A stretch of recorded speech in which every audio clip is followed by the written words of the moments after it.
for its new expansion. I'm Danielle Burke-North in Anaheim, and I'll have more. Long Beach is known for having a McDonald's right next to an oil well, right? We've got a park right off of Willow. There's oil wells surrounding this green space, and we know that that's not safe for our community members. Long Beach has a long history with oil production, but that could be changing. We'll have the latest. I'm Amani Wright reporting to you live from the Los Angeles County Fairgrounds, where I got a chance to speak to some fairgoers this past opening weekend. There are some core issues that would be worth dying on. I just don't feel like this is one of them. A woman pastor at an Orange County megachurch talks to Chapman News about the church's expulsion. We'll have more. From Dodge College of Film and Media Arts, this is Chapman News. Good afternoon and welcome to this week's edition of Chapman News. I'm Jalea Gillums. And I'm Peyton Bell.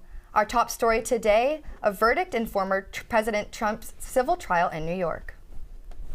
A jury has found the former president sexually abused writer E. Jean Carroll in a department store dressing room in 1996 and then defamed her when he denied it. Trump did not testify in the civil trial. After just 3 hours of deliberations today, the jury found Trump liable for the battery based on the sexual abuse charge and has awarded Carroll $5 million in damages. The jury did not find that the former president raped Carroll. Carroll filed a lawsuit last November under a New York state law which temporarily removed the statute of limitations for sexual abuse claims. A memorial is growing at the Brownville, Texas bus stop where 8 people were killed Sunday when an SUV drove into a crowd outside a migrant shelter. Brownsville police say George Alvarez hit 18 people and has been charged with 8 counts of manslaughter and 10 counts of aggravated assault with a deadly weapon. Brownsville police continue to investigate what led up to the crash. Chief of Police Felix Salceda says before the group of men were hit, Alvarez ran a red light, lost control of his SUV, and reportedly tried to run away, but was stopped by bystanders. Community members have been coming to the scene. That's why we came to leave the flowers. This thing happens to them. It's a very ugly thing. At this point, investigators have not yet determined whether the crash was a deliberate act or an accident. A new poll indicates many Democrats want to see a new nominee for their party for next year's presidential election.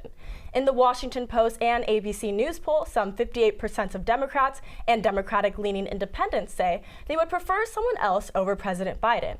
62% of all adults polled say Biden is not healthy enough to effectively serve another term.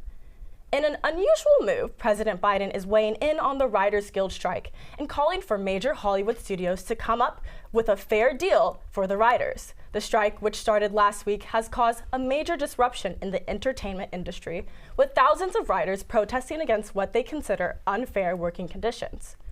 There are over 6,000 writers currently on strike. Some of the key issues include the writers' demands for better compensation for streaming services, which they say have become an increasingly important part of the industry. The writers are also calling for improved job security and better health and retirement benefits.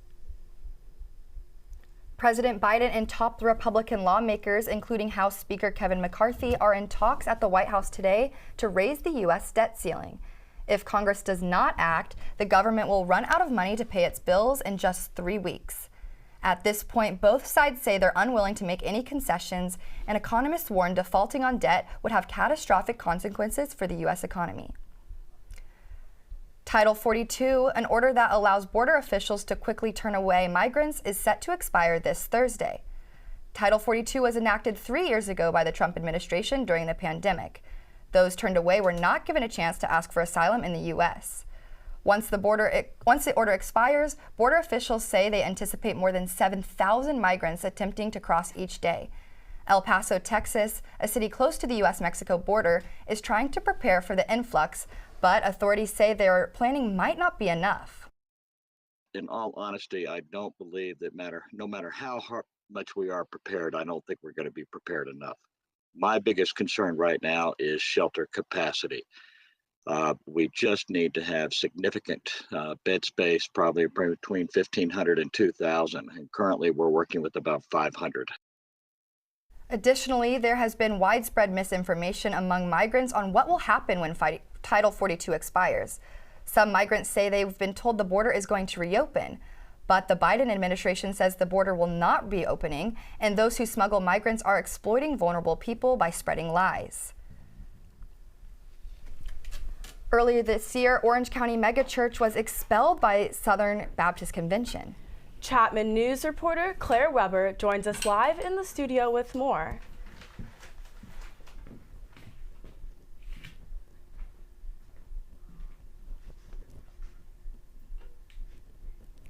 That's right, guys. Saddleback Church, the largest church in California and one of the most well-known across the country, was expelled by the SBC for having female pastors. I had the opportunity to go to Saddleback and watch their teaching pastor Stacy Wood preach in person. However, her busy schedule only allowed for us to speak over Zoom.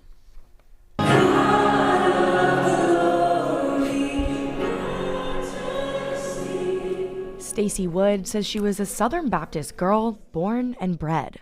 I grew up as a church girl, always there, and was very nurtured along spiritually through Southern Baptist circles. But only shortly after her and her husband Andy joined Saddleback Church, they learned the news that the Southern Baptist Convention had expelled Saddleback for having female pastors like herself. Her sadness wasn't for her or for Saddleback Church. I just felt a little bit sad for the Southern Baptist Convention and what I thought the trajectory of this could mean for them. Although Saddleback's founder, Rick Warren, ordained the church's first female pastors years ago, it's Stacy who has become the center of conversation, a conversation she finds unnecessarily divisive. There are some core issues that would be worth dying on. I just don't feel like this is one of them. Stacy and Andy, along with many others, believe the Bible has always shown that both men and women can be pastors.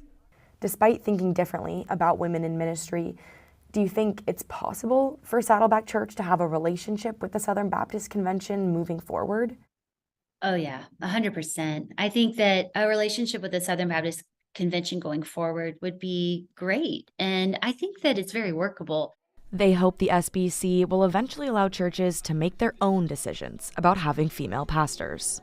Have you felt supported by the Saddleback community as a female pastor? I've had probably at least a handful of mothers who have come to me with tears in their eyes saying how thankful they are that their teenage daughter or their young adult daughter has me to look up to. Stacy says she can feel a readiness and excitement from both men and women who are a part of Saddleback Church. Saddleback does have the option to appeal their expulsion at the SBC's annual convention in June, but it seems unlikely a compromise could be met while the convention continues to prohibit women from being pastors. I'm Claire Weber reporting for Chapman News. Authorities are combing through social media accounts they believe belong to the gunman who shot and killed 8 people at a mall near Dallas. It happened Saturday at an outlet mall in Allen, Texas. 3 of those killed were children, and at least 7 others were injured by. The gunman, identified as Mauricio Garcia, was shot and killed by police officers at the scene. A motive for the shootings is still not known, but investigators say Garcia may have posted rants on social media against women and black people. He was also said to be wearing a patch with the letters RWDS, which authorities say stands for the Right-Wing Death Squad, a phrase adopted by some extremist groups. One mall store worker describes what happened when the shooting started. We're ushered by my boss to go out the emergency exit, and once I got outside, I could hear the gunshots very close, very loud, nonstop, and I started running. I ran as fast as I could run. Vigils were held for the victims at both a local church and at the scene of the shooting. There were also anti-gun violence demonstrations. The shooting marked the country's 22nd mass killing so far this year. A California task force on reparations has approved a series of recommendations dealing with how the state can compensate and apologize to black residents for generations of harm caused by discriminatory policies. The committee, which is the first of its kind in the U.S., is endorsing an economic model that would calculate reparations and could amount to hundreds of millions of dollars for some state residents. Other proposals supported by the task force include updating language in the state's constitution, removing racial bias and discriminatory practices in standardized educational testing, and creating free healthcare options. The task force will convene again next month before presenting its final proposals to the state legislature, which will ultimately decide whether to adopt these recommendations. There are calls for the city of Long Beach to make reforms to its annual 5-year oil production plan. Reporter Alexander Cohen-Yards has more. Long Beach has been in the business of oil production since the early 1900s. But as communities re-examine their dependence on fossil fuels, the city finds itself in a moment of transition. Our city really is terrified of what's going to happen if they reduce that dependency, because the city gets a percentage of the profits. Janine Pierce, a PhD student at UC Irvine, is a climate activist. She also previously served as a Long Beach City Council member. Pierce says there is a rising tension between sustainability groups that want to reduce the dependency of the oil industry and others that want to protect it because of its economic benefit. And that has caused the city to take extended amount of time, where you've got cities like San Diego that are putting in a climate action plan within about 2 years. It took Long Beach 6 years to do it. And that's just the plan. That's not even doing the work itself. Long Beach City Council approved a 5-year program that counters a state bill which enacts regulations on the oil and gas industry.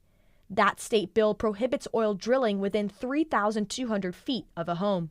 Bob Dow is head of energy resources. That agency worked with the city manager on the new 5-year program.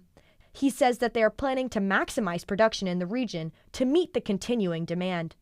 It's interesting what we do. It's under a lot of scrutiny, but until we change that demand, I think what we still do adds a very big piece to it. It's very good for the local economy. The state bill SB 1137 was passed last year, but it will be on the ballot again this November as a veto referendum. Josh Lowenthal represents Long Beach in the California State Assembly. Let's be clear about this. That referendum is being funded completely and totally by the oil sector. This is not coming out of citizens that are upset about this. Lowenthal has raised concerns about the new 5-year plan for oil production. Born and raised in Long Beach, he recognizes the city's history with oil. I just thought it was normal. I thought every community had that. I thought that was just part of the landscape of everything that was going on. And it's not. It's really not at all. And it's something that, disproportionately affects this community. Nearly 20 climate activists have raised concerns about the 5-year plan and the future of oil production. As a result, the plan is under the revision of the Energy Resource Department and will be looked at again by council members in a future meeting. This is Alexander Cohen-Yards reporting for Chapman News. The City Lands Commission has rejected Long Beach's oil drilling plan. Bob Dow says that a revised plan will be submitted by the end of May. Congress is now experimenting with artificial intelligence as part of the policy-making process. The House of Representatives Digital Services recently provided 40 GPT+ licenses to members of Congress. The licenses were distributed on a first-come, first-served basis, which congressional offices now have. The licenses will stay anonymous for now. The U.S. has reported an increase in anti-Semitism, and college campuses are not immune to it. Earlier this year, Stanford University investigated hate crimes. Multiple swastikas were drawn on a student's dorm room door. Incidents of anti-Semitism have also been reported at Georgetown, New York University, Dartmouth, UC Berkeley. In response, the Blue Square campaign to combat anti-Semitism has been launched. Talia Malka is a contributor to the group. This increase has always been on a steady uphill. There's been a huge history of anti-Semitism, as we've seen with the Holocaust, which was only less than 100 years ago, and there's already deniers. People are forgetting it, and in the next 10 years or so, there probably won't be any survivors left, which is a really scary thought. But I think that a lot of this rise of anti-Semitism can be dedicated to the fact that there's so much misinformation surrounding the conflict in Israel and Palestine, and not knowing how to differentiate the religion from the politics. Aims to stop the spread of misinformation, report hate crimes, and encourage people to learn more about Jewish American history. The latest studies show as many as 60 million Americans struggle with their mental health. Coming up, we'll be joined in studio by an expert to talk about how you can find help for yourself or your loved ones. I'm Gavin Nguyen. This week, I'll have the latest on wildfires burning in Western Canada and your weekly weather forecast. Stay tuned. I'm Danielle Burke-North in Anaheim, and I'll tell you more about Disney's expansion plans and plans to drum up community support for the expansion.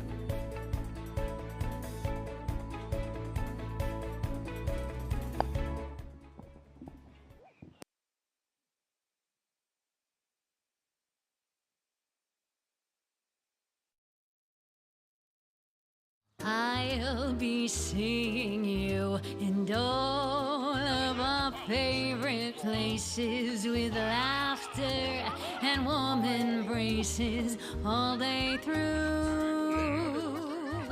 Elmo loves you. I love you too. With free COVID-19 vaccines, sunnier days are ahead. Visit getVaccineAnswers.org. I'll be seeing you.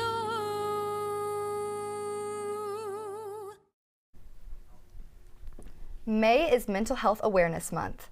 According to the Center for Disease Control, 1 in 5 Americans struggle with their mental health.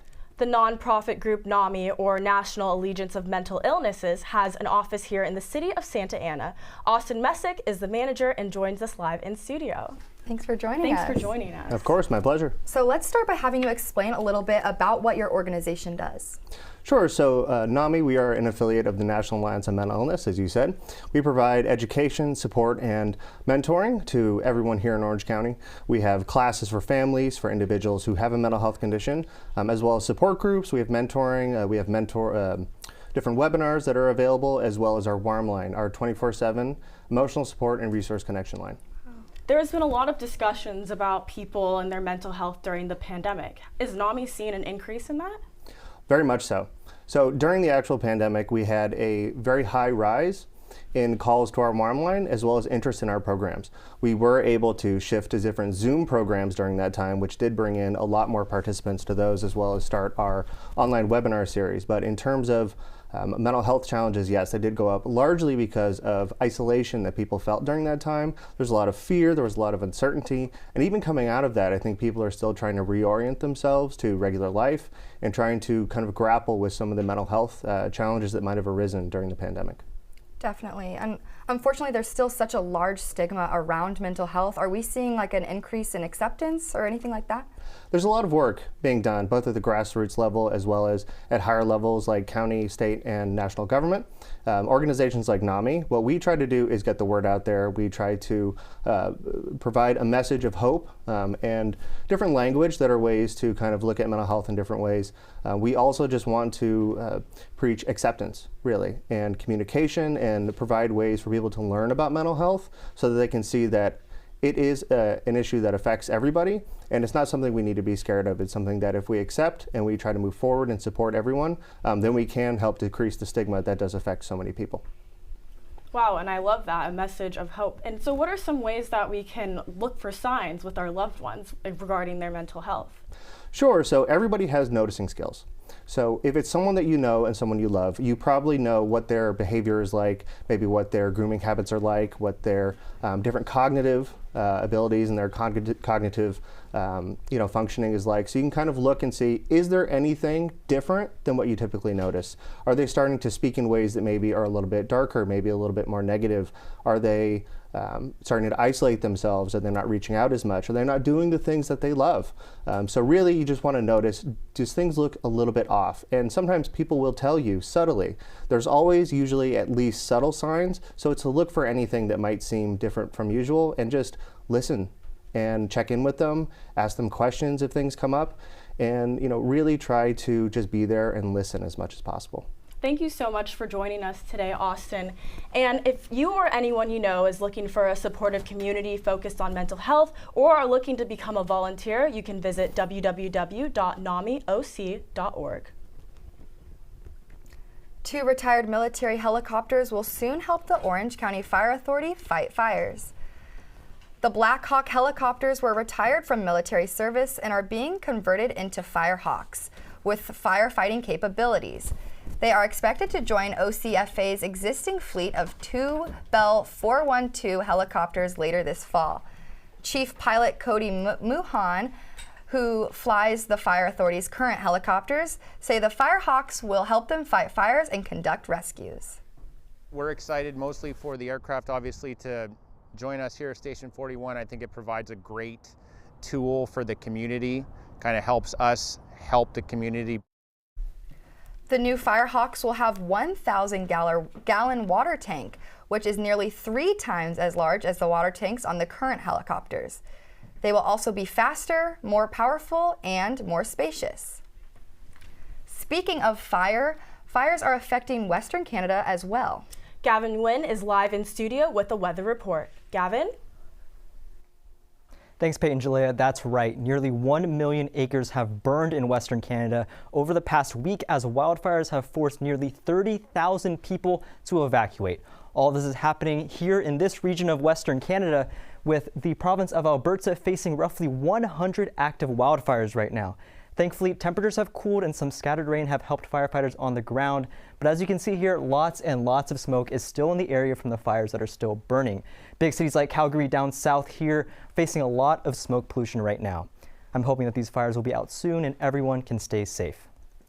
But moving on to how it feels here in Orange right now, things are a little bit dreary. It's cloudy today, 65 degrees here, but it's nice, cool spring weather. Can't complain about that. Much of the same is true in our national forecast. Starting in the Pacific Northwest, Seattle 64 degrees with partly cloudy skies. Same conditions in San Francisco, partly cloudy skies there at 60 degrees. But moving east towards the desert, Las Vegas, it's warm, very warm, 86 degrees, partly cloudy skies there. Things stay warm in the Mile High City, Denver at 79 degrees, with things getting a little wetter. Up in Minneapolis, the Great Lakes region facing some rain here, 75 degrees. It cools off a little bit in Chicago, the Windy City getting 59 degrees with partly cloudy skies there. But things are hot, hot, hot down south in Dallas and Miami, 87 degrees there in Dallas and 83 in Miami, with things at 84 in Atlanta with some thunderstorms. So it's wet in Atlanta today, and it stays wet as we move up the eastern seaboard. Washington, D.C. also getting some scattered showers. Hope President Biden brought his umbrella today. It's 65 degrees there, and rounding things off in the Big Apple, 70 degrees with partly cloudy skies. Moving on to our local Orange County forecast, things are relatively cool today, much the same, cloudy skies.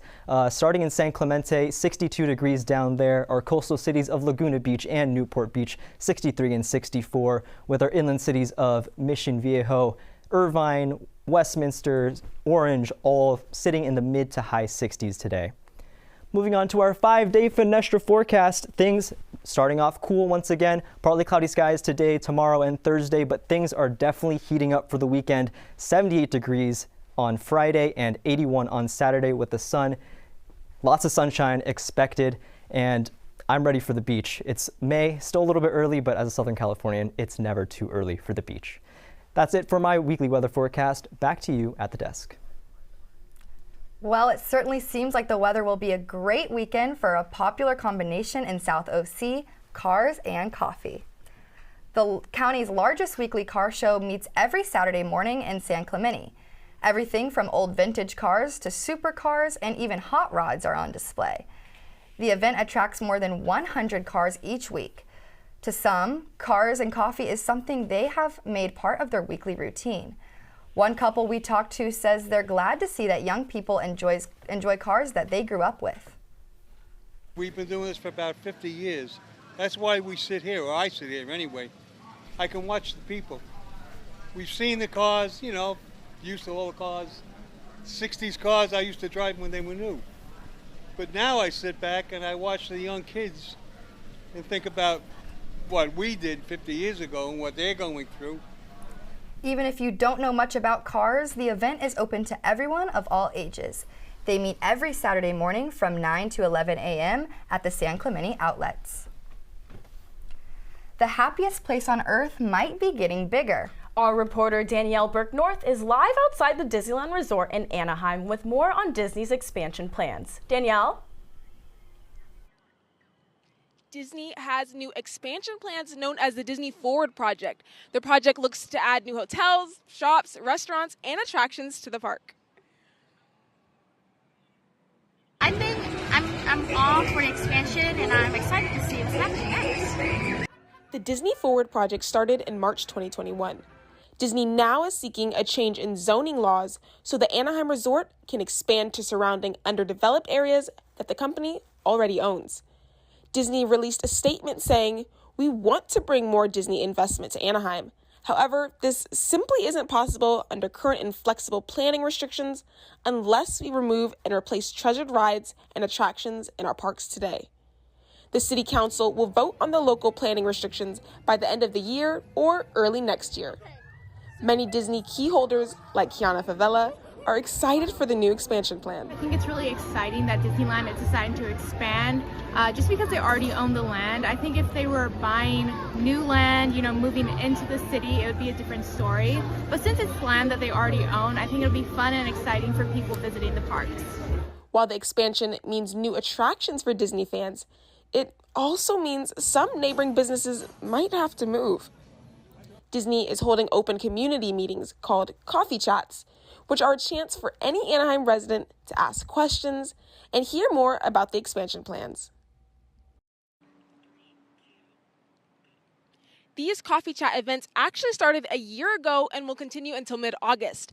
If you want to hear more about the expansion plans, the next coffee chat will be Saturday, May 20th at 9 a.m. to 11 a.m. at Ponderosa Park. I'm Danielle Burke-North. Back to you at the desk. AM radio soon may be a thing of the past. An increasing number of new cars don't include AM radio, and that's raising some concerns. EV car makers are opting to remove the once standard radio because they say the electric motors interfere with an AM reception. BMW, Tesla, Ford, and others have already dropped the radio from their latest EVs. Additionally, the Detroit Free Press reports Ford plans to phase out the AM radio on most 2024 models. However, the FCC says AM radio can be critical during national or local emergencies, and that AM radio is the essential spine of many emergency alert systems. The annual Orange May Parade here in OC dates back several decades. This year's edition took place last Saturday.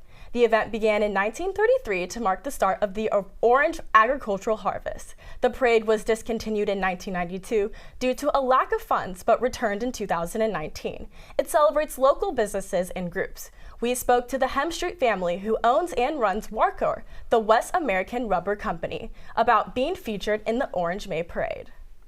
So much community spirit, so much joy and happiness. It was so fun to wave and see all the smiles of the people as we went down the parade route, and just to be a part of the community was really special for us. The Orange May Parade also brings in large crowds which support the local businesses that call the Orange Circle home. If you love hot sauce or sriracha, you could soon notice a shortage of your favorite condiment. That's because the company that produces one of the most popular hot sauces recently had to stop production for months. Chapman News reporter Danielle Burke-North has more. Hui Fong Sriracha chili sauce is one of the most popular hot sauce brands, but production was forced to stop after a shortage of the main ingredient, the red jalapeno chili pepper. According to the Los Angeles Times, the company uses around 50,000 tons of the chilies per year to make the sauce that is sold in stores and served in many restaurants. But after a drought in Mexico last summer, the company hasn't been able to obtain enough supply to keep up production. I'm here at my third store, and as you can see, the sriracha is still nowhere to be found. The company says they're still experiencing a shortage of raw materials, and they have no estimations of when the supply will increase. The shortage is also hitting local restaurants. In Cypress, California, the Loft Hawaiian restaurant hasn't received a shipment in months. We got, I think, one box of sriracha. We ran out, and then ever since then we've had a different brand. Yeah, that's been like a few months. While the business switched to a new brand, customers are still asking about Hui Fong. Usually we tell them that we just have an off-brand sriracha, and they're like, oh, never mind. Hot sauce lovers like Sandra Gregorio have also tried switching brands, but she says it's not the same. Because I was using like Tabasco or other Mexican products to substitute. And it's been going okay, but I really miss that flavor. And I thought it was like the perfect combination.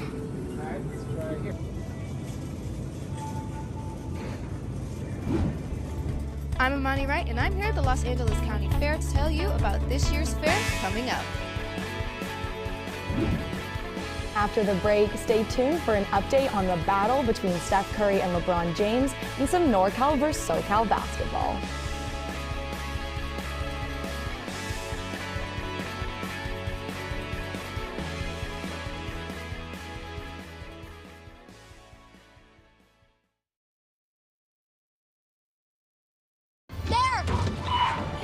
What do we do? You may not be able to plan ahead for a ghost encounter.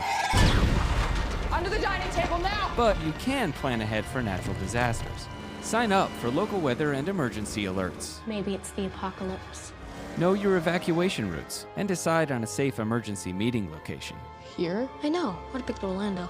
Protecting your family is the best plan you can make. So pass the Proton Pack to the next generation and visit ready.gov/plan to get started.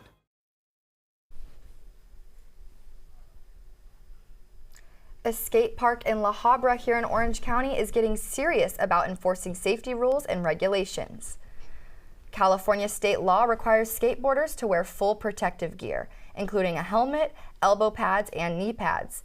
Cities must display signs stating this requirement, and La Bonita Park in La Habra has now hired security guards to enforce this law. The guards will cost the city approximately $87,000 a year. Local skaters say the increased enforcement is a hassle and they now prefer other skate parks in Orange County. But La Habra officials say the stepped-up enforcement is needed to protect the city against liability. La Bonita is also known as La Habra Skate Park and is open from 10 a.m. to 8 p.m. every day. 2 years ago, college athletes around the country started getting paid for sponsorships and endorsements that use their name, image, and likeness. It remains a hot topic within college sports and has revealed inequalities, especially among the different divisions within the NCAA. Chapman News reporter Amani Wright talked with those in athletics here at Chapman. Division I athletes can make millions off of their NIL deals. For example, Iowa University women's basketball player Caitlin Clark, according to ESPN, has made $1 million with sponsorships from Nike, Bose, and a local supermarket called Hy-Vee. But for Chapman athletes who are Division III, this is not the case. I spoke with senior catcher Trent Tarquad of the baseball team here about his NIL experience. The way that I got the NIL was through a family friend, and I got an opportunity to be one of their first NIL partnerships, but you know, I'm not getting a Raising Cane's deal like LSU's baseball team. I've just been trying to do everything that I can to promote Kraken, whether that's, you know, make an Instagram story post. I have my information in my Instagram bio and Twitter bio, just helping out as much as I can. I also spoke with Chapman University Associate Director of Athletics, Doug Aiken, about Chapman NIL athletes and his feelings towards the rule.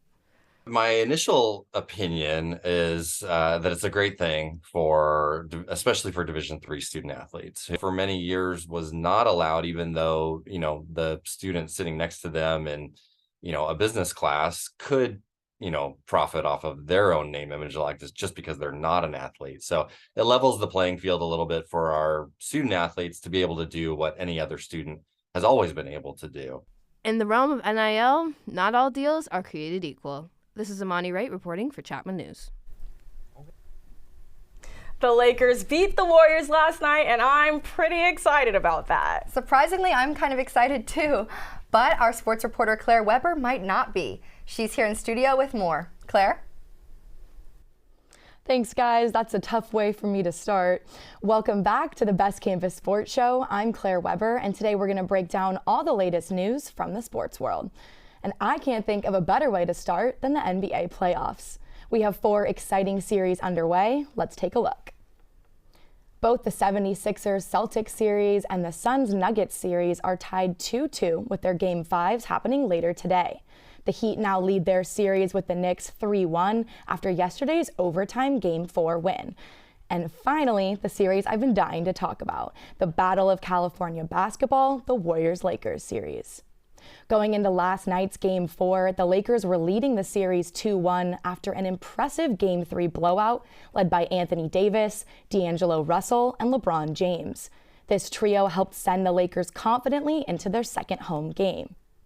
Now, as you can see, I'm a Bay Area girl born and raised, and naturally a huge Warriors fan. So it pains me to have to relive last night's Game 4 loss, which brought the series to a 3-1 lead for the Lakers. This was a tough matchup with many lead changes and great performances from the usual stars. LeBron James with 27 points and Steph Curry managing 31. But in the final minutes of the game, the Lakers were able to clinch a 104-101 win. But LeBron isn't the only James making big moves for Los Angeles basketball. His oldest son, Bronny James, officially made his long-awaited college commitment Saturday to the University of Southern California. James has been quite the star at Sierra Canyon High School in LA, leading him to rank as the 26th player in the class of 2023 and already a legitimate NBA prospect. LeBron is quite the proud dad, and happy Bronny will be staying close by. Great moment for our family. You know, it's just super cool. He's a great kid. USC is getting a great kid. Obviously, he's there to play basketball, but you know, they're going to be a super surprised how great of a kid he is. Staying in Southern California, but moving over to the world of baseball, the LA Angels started off a new series with a win against the Houston Astros yesterday after a tough weekend with the Texas Rangers. The Angels opened strong with a Friday win, but the Rangers took the 3-game series 2-1. The Angels and Astros will face off again tonight in Chapman's backyard. And finally, we had to update you all on the Chapman men's lacrosse team, who headed to the MCLA National Championship Tournament in Texas this past weekend as the newly crowned SLC champs. Coming in as the number 4 seed, the Panthers took on the number 13 seed and defending champ South Carolina yesterday in a heated match. The Panthers scored the first goal of the game in the opening minutes and continued to hold the lead for the rest of the game. The Panthers came out on top with a 13-7 win and will advance to play BYU later today. Well, that's all for the final Best Campus Sports Show of the semester. Signing off for the very last time from the desk, I'm Claire Weber for Chapman News. There was a surprise winner at the Kentucky Derby this year. Mage, at 15-1 odds, won the first leg of horse racing's Triple Crown. Chapman News reporter Kinsley Rolfe was at Churchill Downs this past weekend to experience all the style and fun.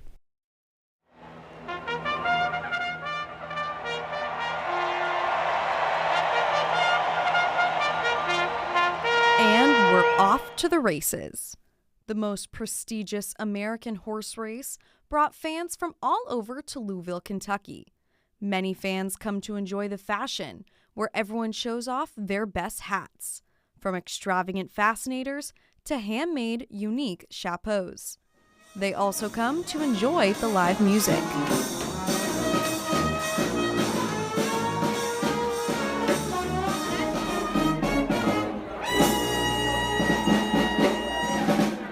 And the food and drink, which is included in the price of admission.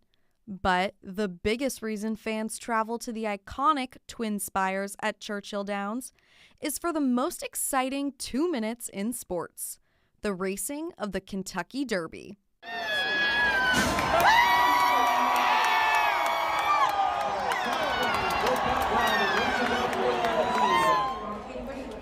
Did you hear that? That's the sound of more than 150,000 people screaming for their horse to win at Churchill Downs. Most people cheer on their horse that they want to win because they bet on it. According to Go Banking Rates, in 2022, people spent close to $179 million on betting. And this was a 17% increase from the years prior. This year, we're expecting to see that same increase. As you can see behind me, we're here in the calm behind the storm, as many people are still eating breakfast or getting ready for their Derby best. Since I have some time on my hands, I decided my family and I, we should test out some betting on our own. First, you do your homework, checking out each horse's stats and also the jockey's racing records. Then you place your wager. With one of the tellers, you can bet as little as $2 up to thousands of dollars.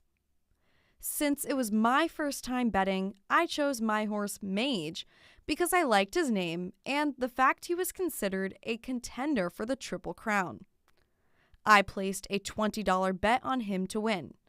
And little did I know, this would be the right bet to make. Mage has taken the lead here as they come into the final 16th, and it is going to be Mage to win the Kentucky Derby. And he won.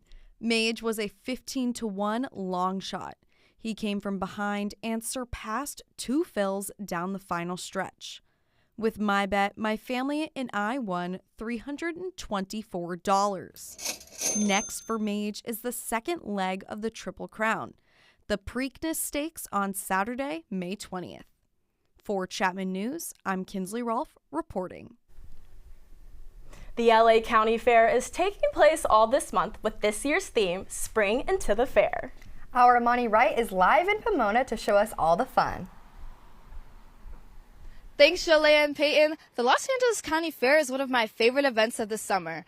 There's lots of fun, things to do, concerts to see, and food to eat, especially a great turkey leg. I got a chance to talk with some fairgoers and vendors who come out to the fair every year. For over 100 years, the Los Angeles County Fair has brought thousands of people out to enjoy food, fun, and live music.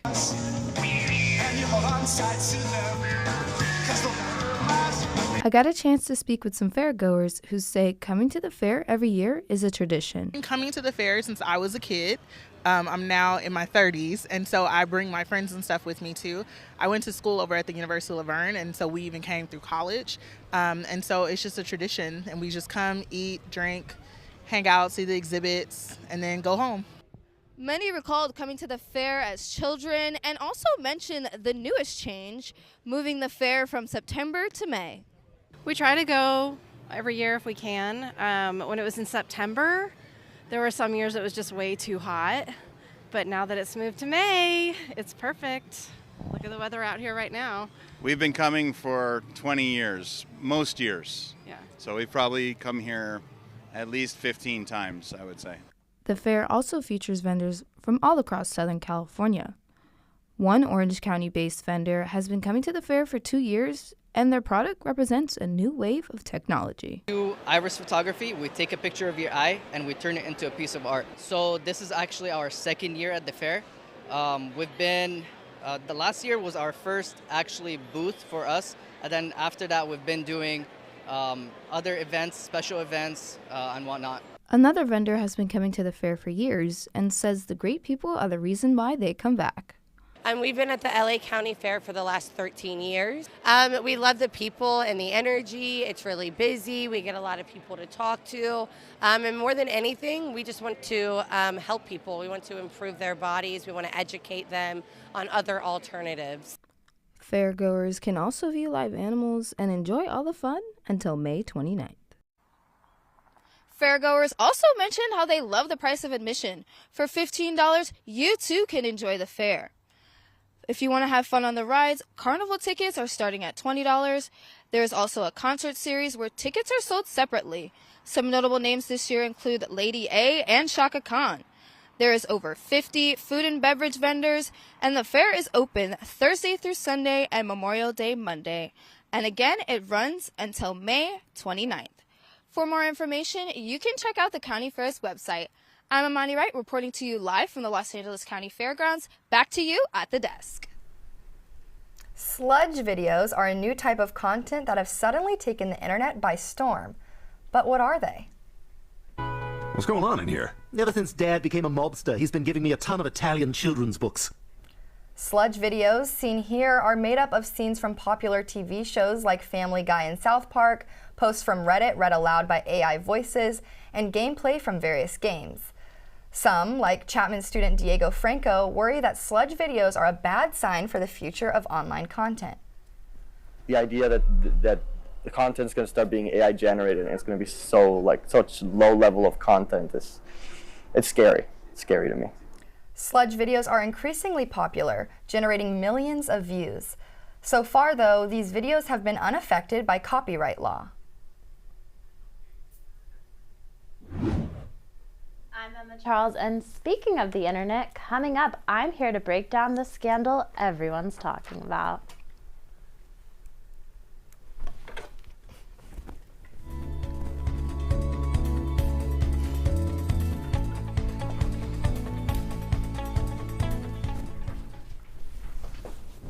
When I was your age, I was just like you, fascinated by stars.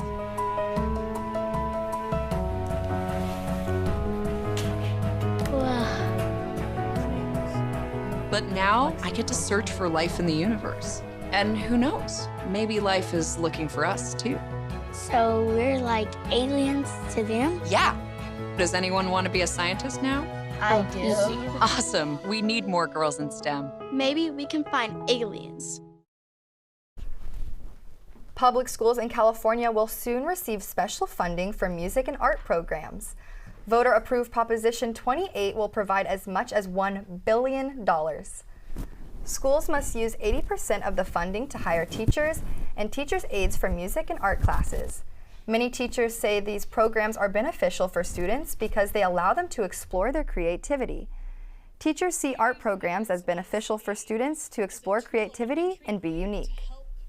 Students realize their full potential. Kids have strengths in different ways. And they can be who they are. There's no wrong answer. But in California, barely 1 out of every 5 public schools has a full... Barely 1 in every 5 elementary schools in California has the budget for a full-time teacher to run a full-time music program. And summer is right around the corner, and that means many kids will be heading off to camp. I have a story of a unique camp that is all about a love for the arts. Move over Camp Rock. There's a groovy camp in town, and it's making kids say OMG everywhere. The masterminds behind the mind-bending movie Everything Everywhere All at Once founded a movie-making musical summer camp. You liking the beat? Yeah. Welcome to OMG Everywhere, a nonprofit that creates and facilitates art workshops for young people from underserved communities. Here at its LA location, kids are given the opportunity to unleash their inner artists and explore their passion for music and filmmaking. You gotta wait. Go ahead. Let them loose. What?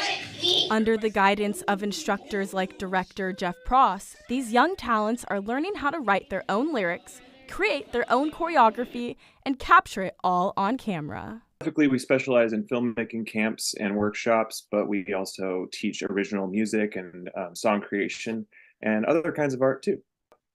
A lot of these kids don't really know what they're walking into. They're part of an after-school program that brings them here to our camp, and usually all of the kids at the camp get engaged at some point, especially on the week-long camp. They'll get really pulled into it and really excited by it. And what you're listening to now is an OMG Everywhere original called Fizzy Pop. OMG, you should go and see. Floating like a bubble, get it popping all week. Drip, drop, fizzy pop. We just drinking soda and we never gonna stop.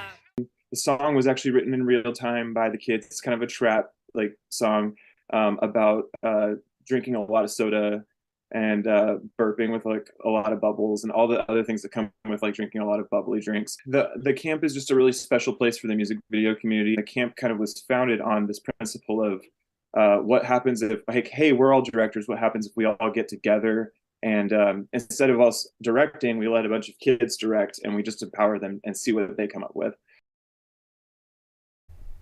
You can find out more and how to get involved at omg.camp or omgeverywhere.org and on their Instagram at omgeverywhere. Thinking about these music videos makes me think it's time to catch up on what's trending in pop culture. Our Emma Charles is live in the studio and she has the scoop. Thanks, Peyton and Jalea. Yes, I'm here to break down for you the scandal that has taken over pop culture, or should I say, the Scandival. Now, for those of you who've been living under a rock, or maybe you're just not online as much as I am, you're probably thinking, what on earth is a Scandival and why do I care? And that's why I'm here. It all started with a little show called Vanderpump Rules. So here are some key players on the cast. We have Tom Sandoval, aka Scandival. Next we have his girlfriend of 9 years, Ariana Maddox, who he owns a home with, and her best friend, Raquel Leviss. So, back in March, news broke that Tom and Ariana broke up after she discovered he was having a 7-month affair with Raquel. Cameras picked up the next day to cover the fallout. Take a look. Next time on the season finale of Vanderpump Rules. I was going to break up with Ariana regardless. But you didn't. You your best friend instead. I sacrificed everything. Now my world just got turned upside down. I felt something I hadn't felt in a very long time. Jesus Christ, man. Me and Raquel became like really good friends. I don't give a I have chills. Well, since the news broke, we have learned that a fight broke out at the reunion taping. Friend groups have been divided, and it has made headlines week after week, even making its way to the White House. Got caught up like that dude from Vanderpump Rules. Text message stuff. I don't know what Vanderpump Rules is about. So now that I filled you in, you're probably wondering, okay, that's cool and all, but why do I care? Because as this is going on, the show is currently airing, which was filmed from July to September, right when the affair started. But no one on the cast had any idea. So we're seeing all these little Easter egg moments that we wouldn't have thought anything of if Scandal hadn't broke. So let's take a look at what cast member and Raquel's ex-fiance said to look out for. It's safe to say that this season of Vanderpump Rules has turned into a Taylor Swift album. There's Easter eggs left and right. You've got to come find your Easter eggs. Oh, you know, or should we start a sticker album book? Everyone can put their little stickers in. Or found another one, found another Easter egg. I told you this show is messy. This is the perfect show to get into right now. You don't have to watch any of the previous seasons, but if you'd like some background, Bravo posted the episodes to watch to truly appreciate Scandal. Now, you bet I could talk about this for another hour, but I'll let you go catch up before the finale premieres next week. I'm Emma Charles, and back to you at the desk. It's graduation season, and commencement speakers are offering words of wisdom and encouragement to the class of 2023. Here at Chapman, your crown has been paid for. Put it on your head and wear it. So whether we choose to acknowledge it or not, we are all responsible for each other and the world. This is an important day in your life. We are all so proud of you. And you should be proud that you made it this far. It's a great achievement.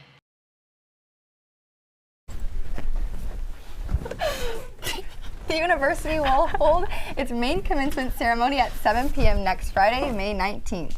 The speaker will be awarded winning actress, director, and executive producer Angela Bassett.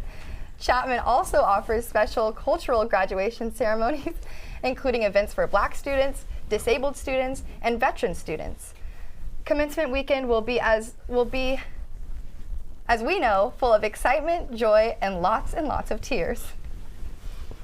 And for many of us here at Chapman News, this isn't only our last newscast of the semester, it's our last one as part of the Chapman News team.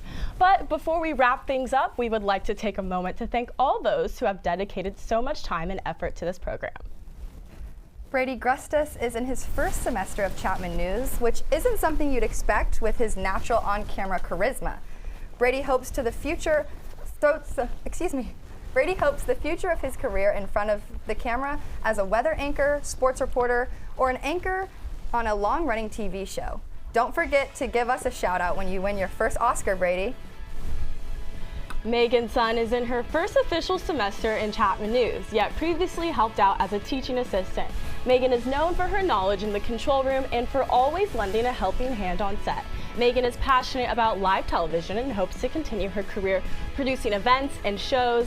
Megan's unique storytelling and vibrant energy will be missed in our newsroom. Claire Weber is in her second semester of Chapman News. Claire has a passion for politics and hopes to work as a TV news reporter and anchor. Claire's natural reporting capabilities have shown through her stellar packages and captivating live shots.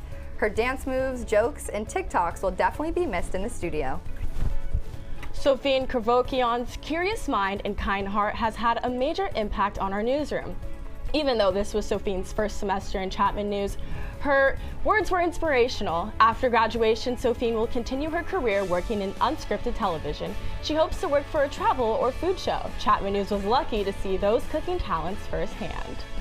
And Colin Gaja is finishing up his third semester of Chapman News. The go-to guy for all things technical will unfortunately be leaving our newsroom as he continues his career in sports broadcasting. Colin is passionate about fishing and even got to report on the Grunion Run this past semester. Colin, thank you for all the times you helped us with audio. It sounds like your future will be bright. Emma Charles is in her second semester of Chapman News. Her knowledge of politics have shown through her election coverage last semester and story on the Huntington Beach Pride flag this semester. Emma's career goal is to be an investigative producer. Danielle Burke-North is in her second semester of Chapman News. Danielle's lively energy electrifies our newsroom. Her passion for dancing has shown through her stories on the dance program at Chapman. In the future, Danielle plans on being an entertainment reporter, anchor, host, or actor. Lexi Propach is in her second semester doing Chapman News. Lexi is passionate about education and is known for her technical genius. She hopes to continue her career directing live production events. Lexi's calm yet guiding presence will definitely be missed in the newsroom. Juhi Doshi is in her first semester in Chapman News. Juhi is passionate about politics. She has produced multiple packages this past semester and even covered Ron DeSantis' visit to California. She's pursuing a career as a national politics reporter. She made us so proud by representing Chapman News at the White House Correspondents' Dinner this year. Jolea Gillums is in her second semester of Chapman News. In the future, Jolea wants to host her own TV show, act, and executive produce. Whether it is through Jolea's Juice or Humans of Orange, Jolea's eye for a good story and vibrant energy has been a force to be reckoned with in our newsroom. And Peyton Bell is in her third semester of Chapman News. Peyton's hard work and dedication to journalism shows through her work. After graduation, Peyton will be pursuing a master in international relations before starting her career as an international correspondent. And last but not least, the incredible Kinsley Roth will be stepping down as the captain of our ship. After 4 semesters in Chapman News, she embarks on a new journey as she starts her career producing local news. Julia? Of local news. Best of luck to our executive producer, who will definitely be missed. And that's all for us this semester. Make sure to check us out on our YouTube page at chapmannews.tv and make sure to follow us at Chapman News. I'm Jalea Gillums. And I'm Peyton Bell. Thanks for watching. Chapman News will return in September. And we're signing off for the last time for Chapman News.